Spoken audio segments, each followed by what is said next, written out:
E aí, galera bonita do nono ano de História, perfeito? De São Pedro da Aldeia. Meu nome é Maxwell, sou professor na unidade Colégio Miriam Alves, ok? Eu estou aqui com esse vídeo para auxiliá-los na execução dessa unidade 14, né? De ajudá-los a fazer as atividades dessa unidade. Beleza? Então, vamos seguir. Lembrando, outra coisa, lembrando que essa atividade nós vamos falar ainda sobre o período da Primeira República, beleza? O início da nossa República, juntamente com o governo de Getúlio Vargas, tá? E alguns elementos que fizeram parte desse cenário histórico que foi o governo de Getúlio Vargas. Não só de Getúlio Vargas, mas desse cenário aí que vai ser influenciado por propostas ideológicas lá da Europa, principalmente o fascismo. Tranquilo, então? Então, vamos seguir. O item 1, ele tem duas fontes, né? Uma fonte escrita e uma imagem, tá? Uma fonte iconográfica, uma imagem, certo? E nessa imagem, o texto ele fala sobre que nos conflitos, né, é muito comum e sempre foi não, né? Se tornou comum a partir de determinado momento para cá de ser utilizado como arma a ideologia, a propaganda ideológica, né? Ou malhando o inimigo e exaltando a sua nação, ou melhor, a sua nação não, a nação do oponente. No caso, como aconteceu, por exemplo, na Guerra do Paraguai, né? O Brasil exaltava a si como nação e pichava, malhava, falava mal, fazia uma publicidade negativa da nação inimiga na época, que era o Paraguai. Né? Então, isso é comum dentro dos conflitos. Né? Isso principalmente aconteceu na Segunda Guerra Mundial. O texto fala da criação do personagem do Capitão América, que foi criado exatamente nesse momento aí, né? Nesse contexto da Segunda Guerra Mundial e depois utilizado até os dias de hoje, né? Nós temos o Capitão América aí na Marvel, né? E utilizado logo depois no contexto da Guerra Fria também. Tá? Então o texto fala que a publicidade ela é utilizada também como arma, né, nos conflitos, onde você picha o inimigo, demoniza o inimigo. Né? Aqui no ícone nós vemos o Capitão América dando um soco em Adolf Hitler. Né? Então mostra muito bem um exemplo aí de propaganda utilizado como arma, né, dentro de um conflito, beleza? Então vamos lá. Número 1. Vimos que no período da Segunda Guerra Mundial, a propaganda foi muito utilizada para disseminar ideologias políticas. Esse uso da propaganda ainda ocorre nos dias de hoje? Justifique. Ou seja, nesse item número 1 existem duas questões. A pergunta: essa propaganda de cunho ideológico existe ainda nos dias de hoje? Sim, justifique. Não, justifique. Beleza? Justificar é dizer o porquê da sua opinião. Ok? Belezinha? Então, vamos seguir. O item 2. Tá? Eu vou ler os itens justamente para tirar qualquer dúvida sobre determinado termo que possa promover alguma dificuldade na interpretação de vocês. Ok? Beleza, então. Abaixo estão reproduzidos slogans utilizados pelos nazistas. Para o homem, Arbeit macht frei. É o trabalho que te faz livre. O significado aí desse Arbeit macht frei. Para a mulher, Kinder, Kunst, Kirsch. Não sei se a pronúncia é assim, mas vamos lá. Criança, cozinha, igreja. A análise e a integração desses slogans no conjunto ideológico doutrinário do nazismo permitem concluir, exceto o item 2 está dizendo o seguinte: que na propaganda nazista, na própria Alemanha, na época da Segunda Guerra Mundial, para o homem existia um determinado jargão, uma determinada frase de ordem, né? Que é trabalho que te faz livre, é o trabalho que te faz livre. Para a mulher, criança, cozinha e igreja, certo? Essas duas frases mostram muito em relação à ideologia nazista, né? A gente percebe uma ideologia sexista, né? Na verdade, extremamente sexista, né? Em relação à mulher, né? Ou seja, a mulher só serve para isso, né? Cozinhar, cuidar dos filhos e ir à igreja. Não é que essas três coisas sejam ruins. Não, muito pelo contrário. Mas limita a amplitude da mulher enquanto cidadã, né? Enquanto participante da sociedade, né? Beleza, então. Esse item está dizendo o seguinte, percebam, o exceto ali. Nas opções A, B, C e D, vocês vão escolher a opção que não concordam com essa perspectiva ideológica mostrada aí no item 2. É o que não concorda. 3 vão concordar, uma não vai concordar com essa perspectiva ideológica mostrada pelos nazistas, né? Na época. Beleza? Tranquilo, então.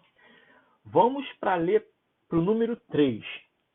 Com o lema Deus, Pátria e Família, a Ação Integralista Brasileira, AIB, conseguiu que cerca de 600 mil pessoas aderissem a seu movimento ou ao seu movimento político. Sobre a influência do fascismo no Brasil, marque B para verdadeiro e F para falso. Beleza, então. A Ação Integralista Brasileira foi um movimento criado em 1932 por Plínio Salgado. Esse movimento político-ideológico vai ser um partido político que vai surgir nesse momento, vai ser um partido que vai beber na fonte do fascismo. Vai ser um partido aqui no Brasil, que foi criado no Brasil, um partido brasileiro político, que vai receber uma forte influência do fascismo, ou seja, vários valores que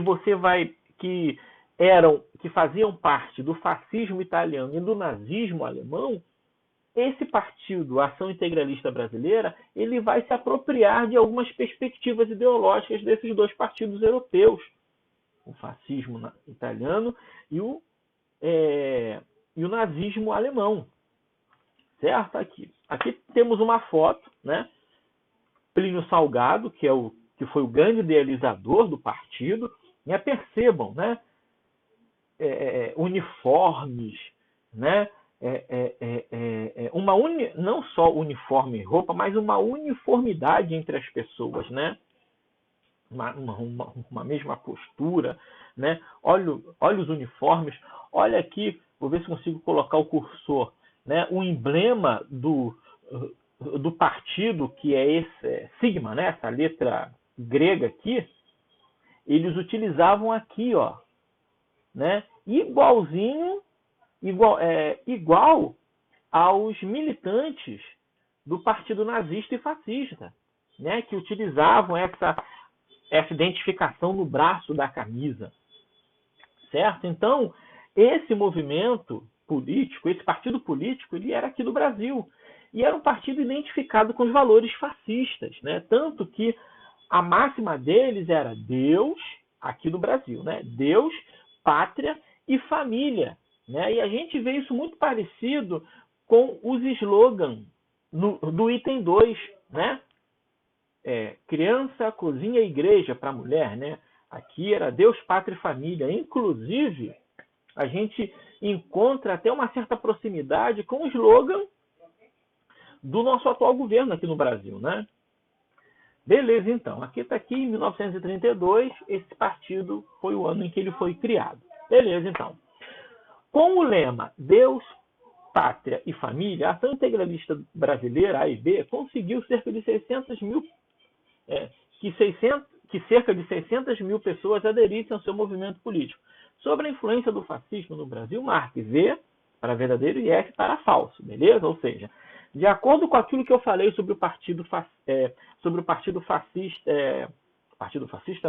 partido A e B da Ação Integralista Brasileira, quais dessas opções concordam com a ideologia deles e qual não concorda, ou seja, o que é verdadeiro em relação à Ação Integralista Brasileira e o que é falso. Beleza, gente? Tranquilo? Vocês vão marcar aqui, ok? Então, né, aqui, Deus, Pátria e Família. Acabei esquecendo dessa animaçãozinha que eu fiz. Vamos lá. Item 4. Observe os memes abaixo e responda. Né? Tem 2 memes aí. Primeiro meme. É mais importante focar nas Forças Armadas do que em estudar. Isso nos faz mais poderosos. Aí o garotinho em cima de vários livros. Tem certeza? Gente, percebam. Isso aqui é um meme. E todo cunho humorista ele tende a carregar a mão nas suas críticas, né, nas suas abordagens, justamente porque é um meme. Certo? Não quer dizer que o militarismo ele desconsidere, certo, os estudos. Tá? Mas é uma crítica ao mundo de hoje, a um determinado contexto atual, sabe? Principalmente brasileiro, beleza? Tranquilo, então. No meme ao lado diz, oba, o governo baixou os impostos de arma para a gente aprender a se defender. E logo ao lado, e quer aumentar o dos livros para a gente não aprender a se defender. Né? Isso é uma crítica atual, né, ao governo atual aqui no Brasil, que aumentou os impostos dos livros, né, fazendo assim com que encarecesse o preço desses livros. Né? Eu não sei nem se esse projeto foi aprovado, né? Mas o governo ele teve a intenção de aumentar os impostos dos livros. Letra A. Quais são as críticas estabelecidas nos memes? Justifique a sua resposta, ou seja, quais as críticas estabelecidas nos 2 memes? Você vai responder. A crítica ao meme 1 fala sobre isso, do meme 2 fala sobre isso. Tá? E você vai justificar. A crítica do meme 1, ele critica isso por causa disso. A crítica do meme 2 é sobre isso por causa disso. Ok? Inclusive eu já dei aqui várias dicas aqui para vocês responderem a questão A. B. Que semelhança com o regime fascista podemos perceber nesses memes? Aí não é mais no contexto atual. O regime fascista italiano, lá da Segunda Guerra Mundial, de Benito Mussolini. Ok? Aí, de acordo com esses 2 memes, o que eles têm de comum, de parecido com o regime fascista lá da Itália de Benito Mussolini? Ok? Aí vocês vão responder aí embaixo. Beleza? Vamos continuar aqui. Mais 2 itens, né? Esse é o último slide, item 5 e 6. Vamos lá. Conforme mostra o autor, em 1994, o neonazismo já era motivo de preocupação para os governos e as sociedades democráticas em todo o mundo. Professor, o que é neonazismo? Neonazismo serão movimentos atuais movimentos e organizações atuais, organizações sociais atuais, que resgataram valores nazistas, né? E esses grupos eles se organizaram e muitos se transformaram em partidos políticos, né? Resgatando assim valores do nazismo lá da Segunda Guerra Mundial. A esses movimentos, a esses grupos e partidos políticos é chamado de neonazismo, ou o novo nazismo. Beleza? Né? Aí é um exemplo, né, desses movimentos, né, desses grupos que resgatam valores nazistas. Né? Beleza, então. Vamos lá a esse trecho aqui. As causas do neonazismo levam ao nascimento do próprio nazismo. A ausência do Estado, fazer da política a expressão da vitória do mais forte é o centro de gravidade do nazismo, ou seja, né, a deficiência do Estado em ajudar as pessoas, né? E o pensamento de que a opinião dos mais fortes ou a opinião da maioria é a que vale, né? Independente do todo da sociedade, isso são valores nazistas, né? Ah, professor, mas a democracia não é o voto da maioria? Sim, é o voto da maioria que elege os líderes. Mas um líder, ele não pode só criar condições de uma boa vivência, de uma boa vida, só para os seus partidários. Já que ele foi eleito presidente de um país ou governador de um estado, ele tem que governar para todos, embora ele tenha sido eleito por um determinado grupo de pessoas, certo? Embora ele venha a cumprir as promessas que ele fez a esse grupo que o elegeu, certo? Mas ele foi eleito para governar, como cargo para governar para todos. Ele não pode esquecer do todo. Ele tem que promover o bem-estar através de políticas públicas a toda a sociedade, certo?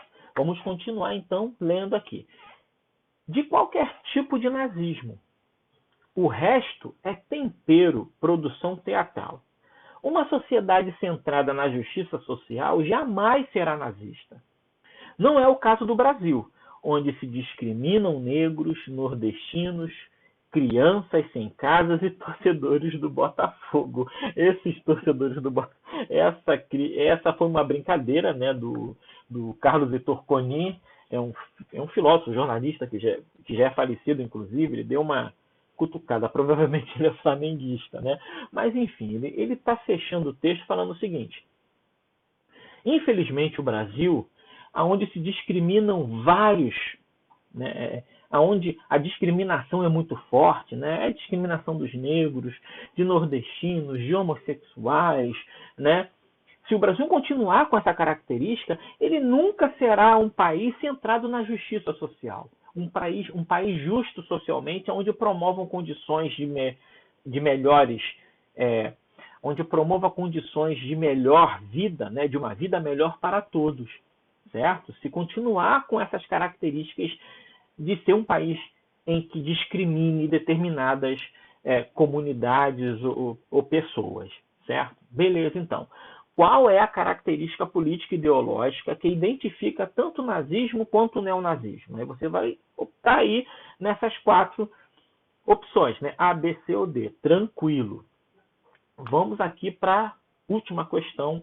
A charge publicada no dia da promulgação da atual Constituição brasileira aponta para a contradição entre realidade social e garantias legais. Ele está dizendo o seguinte: embora em 1988 o Brasil tenha criado a sua Constituição, que dura até hoje, mas infelizmente o que está na Constituição ainda não se realizou de concreto, que são os direitos, né?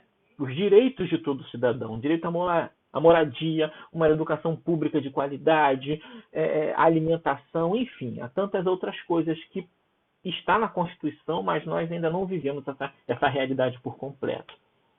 No Brasil, o acesso aos direitos de cidadania é limitado, fundamentalmente pelo seguinte fator, ou seja, quais dessas opções é o fator principal que impede que o Brasil distribua a justiça social?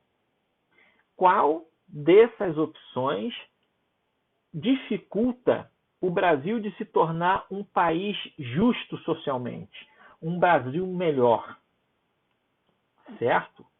Gente, essa é a última questão. Eu espero que as minhas explicações os ajudem na execução das questões, tá bom? E semana que vem a gente se vê novamente, tá? Então, um abraço para vocês e até semana que vem.